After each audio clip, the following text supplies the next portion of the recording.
여러분 안녕하십니까? 뉴스투데이 강원 시작합니다. 우상호 강원도지사 당선인이 보수와의 통합을 외치며 임명한 인수위원장을 임명 사흘 만에 전격 교체했습니다. MBC 취재 결과 최흥집 위원장의 법적 결격 사유가 뒤늦게 확인됐는데요. 출범 초기부터 뼈아픈 인사검증 부실 논란이 일고 있습니다. 김세정 기자가 취재했습니다. 우상호 당선인이 보수와의 통합을 내세우며 강원도지사직 인수위원장으로 발탁한 최흥집 전 정무부지사. 그런데 임명 불과 사흘 만에 인수위원장 자리에서 물러났습니다. 최 전 정무부지사는 강원랜드 사장 시절 채용 비리 과정에 관여한 업무방해 혐의로 2022년 징역 3년을 선고받았습니다. 현행 지방자치법에 따르면 금고 이상의 실형을 받고 집행이 끝나거나 면제된 지 5년이 지나지 않으면 도지사직 인수위원장이 될 수 없습니다. MBC 취재가 시작되자 우상호 당선인 측은 최 전 부지사가 직을 고사해 대신 상임 정책고문을 맡게 됐다는 공식 입장을 발표했습니다. 새 도정의 청사진을 그리는 중요한 시점인데도 인선의 기본인 최소한의 법적 요건조차 확인하지 않았다는 지적이 나옵니다. 인수위원회를 짧은 시간에 구성하다 보니까 아마도 그 결격 사유를 제대로 확인하는 절차가 없었던 것 같아요. 그런 점에서 좀 유감스러운 부분이 있는데. 후임 인수위원장에는 김헌영 전 강원대학교 총장을 서둘러 임명했습니다. 김 전 총장은 강원대학교 총장을 역임하며 대학 혁신과 지역 발전 정책을 이끌어온 인물로 평가받고 있습니다. 첫 단추인 인수위 구성부터 불거진 부실 검증 논란으로 새 도정은 시작부터 신뢰도에 큰 타격을 입게 됐습니다. MBC 뉴스 김세정입니다. 김중남 강릉시장 당선이 돼 강릉시정 인수위원회가 인수위원 14명 등 모두 24명 규모로 공식 출범했습니다. 다음 달 중순까지 시정 현황을 파악하고 민선 구기 방향을 설정하는 역할을 하게 됩니다. 김인성 기자의 보도입니다. 하나, 둘, 셋. 김종남 강릉시장 당선인의 강릉시장직 인수위원회가 공식 출범했습니다. 김 당선인은 강릉의 변화를 요구하는 시민들의 기대를 반영해 인수위원회를 강릉 대전환위원회라고 이름 붙였습니다. 강릉 대전환위원회는 7월 중순까지 민선 9기 김중남 시정의 운영 방향과 핵심 공약 이행 과제를 수립하고 다양한 공약에 대한 실현 가능성과 시급성, 예산 규모 검토를 통해 우선순위를 조정하는 역할을 맡게 됩니다. 강릉의 변화를 바라는 많은 분들의 바람이 있기 때문에 그 바람을 믿고 갑니다. 각 분야에서 그동안 연구하고 고생하셨던 최고의 전문가 분들이라고 저희들이 생각하고 모셨습니다. 인수위원장은 전방욱 전 강릉원주대 총장이, 부위원장은 김형익 전 강릉 상공회의 소장이 맡았습니다. 여기에 김호규 전 네이버 전략기획수석, 박소희 파마리서치 문화재단 상임이사, 우미화 전 여자축구 국가대표 선수, 대학 교수 6명 등 모두 12명의 인수위원이 참여합니다. 조기에 정착시켜가지고 이것을 가시적으로 좀 보여주는 거가 굉장히 중요한 일이 될 거라고 생각을 하고요. 그런 면에서 초창기에 우리 인수위원회의 역할이 굉장히 중요하다고 생각이 됩니다. 또 강릉시에서 팀장급 1명을 포함해 모두 5명의 공무원이 파견 형식으로 나와 강릉시정 인수 작업을 돕고 김중남 당선인의 선거 캠프 관계자 4명도 인수위에서 행정 업무를 도울 예정입니다.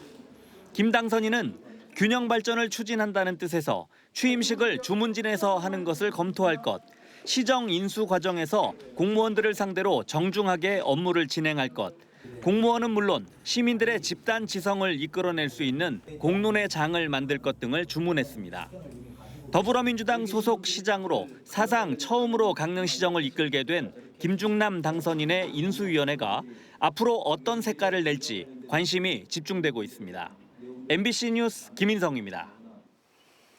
강사명 강원도교육감 당선인이 어제 교육감직 인수위원회를 구성하고 본격적인 취임 준비에 들어갔습니다. 인수위원회는 구재승 미탄중학교 교장을 위원장으로, 전봉주 전 강원도교육청 행정국장을 부위원장으로 하는 등 모두 12명으로 구성하고 실무위원회와 자문위원회도 함께 운영합니다. 이어 춘천교육문화관에 사무실을 마련하고 다음 달 취임 전까지 업무 보고와 정책 검토 등을 진행할 예정입니다. 동해시 대진 어달 노봉 일원 어촌 활력 증진 지원의 시범 사업이 준공됐습니다. 어촌 생활 환경을 개선하고 관광과 지역 경제에 활력을 불어넣기 위해 2022년부터 총 사업비 70억 9천만 원을 투입해 어촌 스테이션 등 거점 시설과 마을 보건실, 다목적 광장, 샤워장, 공중 화장실 등 인프라를 확충했습니다. 동해시는 그동안 어촌 정주 여건 개선과 해양 관광 기반 확충을 위해 묵호항 재창조 사업과 어촌 뉴딜 300 사업, 어촌 활력 증진 사업 등을 연계 추진해 왔습니다. 원주시 농업기술센터가 새로운 농가소득 작목으로 육성한 체리가 이달 본격 출하됩니다. 원주시는 지난 2012년부터 시범 사업을 통해 지역에 맞는 품종 등을 실증했으며 2023년부터는 지역 작목반을 중심으로 육성해 현재 70개 농가가 9.4헥타르에서 재배되고 있습니다. 원주 체리는 수입산에 비해 유통기간이 짧아 신선하며 높은 당도를 자랑합니다. 농업기술센터는 소비 촉진과 홍보를 위해 오는 16일 품평회도 열 계획입니다. 원주에서 지식산업센터를 분양받은 80여 명이 사기 분양을 당했다며 200억 원대 집단 소송을 제기한 바 있는데요. 비슷한 소송에서 수분양자들이 승소하는 사례가 확인됐는데 법원이 왜 그런 판단을 했는지 살펴봤습니다. 유주성 기자입니다. 사기 분양을 당했다며 계약 취소 소송을 제기한 80여 명의 지식산업센터 수분양자들. 이들은 시행사가 호실 내부의 기둥에 대해서 사전에 설명하지 않았고 센터 입주 기업 직원만 사용 가능한 기숙사를 마치 누구나 입주 가능한 것처럼 속여 분양을 진행했다고 주장하고 있습니다. 계약서에는 관련 내용이 명시돼 있어 법적 문제가 없다는 게 시행사의 해명이었는데 최근 비슷한 민사소송에서 수분양자들이 승소한 사례가 확인됐습니다. 지난해 12월 서울중앙지방법원은 지식산업센터 수분양자들이 제기한 소송에서 분양계약을 취소하고 분양대금을 돌려주라고 판결했습니다. 서류가 방대해 관련 내용을 인지하기 어려웠고 인지했다고 해도 일반인이 내용을 이해할 수 없다는 겁니다. 또 수분양자들이 투자 목적으로 계약을 진행했던 걸 고려하면 임대 제한에 대해 더 구체적인 설명이 필요했다고 판단했습니다.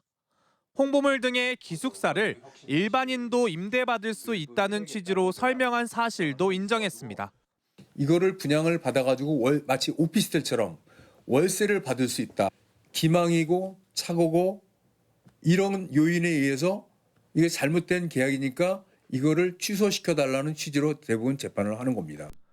또 기둥으로 인한 손해를 수분양자들이 알았다면 계약 체결 여부가 달라졌을 가능성이 있다고 봤습니다.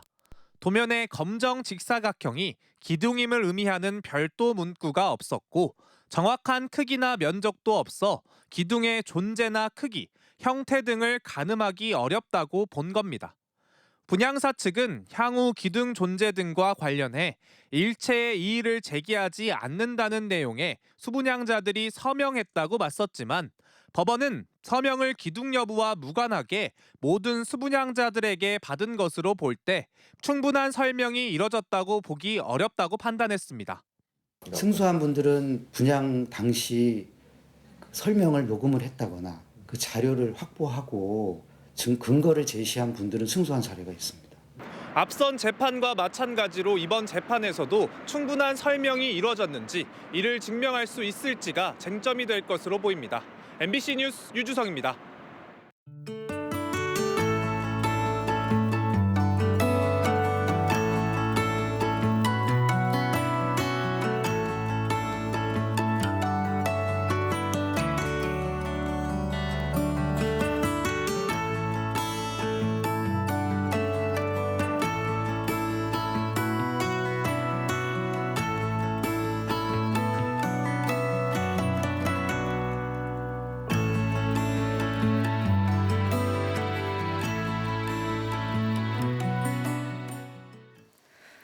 춘천 호수지방정원 토지 보상이 이달부터 시작돼 올해 안에 마무리될 예정입니다.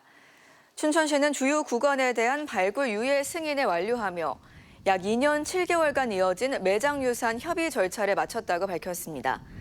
164억 원이 투입되는 춘천 호수 지방정원은 내년까지 중도 등 18헥타르 부지에 의암호 수변 경관과 상중도의 생태 환경을 최대한 보존하면서 자연과 휴식, 문화가 어우러진 체류형 생태 정원으로 조성됩니다.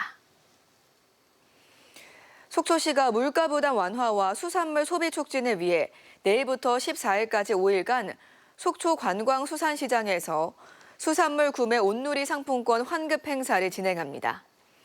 이번 행사는 시장 내 수산물을 취급하는 133개 점포를 대상으로 하며 당일 결제한 영수증을 시장 2층 환급 부스에 제출하면 구매 금액에 따라 상품권을 받을 수 있습니다. 당일 합산 구매 금액이 34,000원 이상, 67,000원 미만이면 만 원, 67,000원 이상이면 2만 원이 온누리 상품권으로 환급됩니다.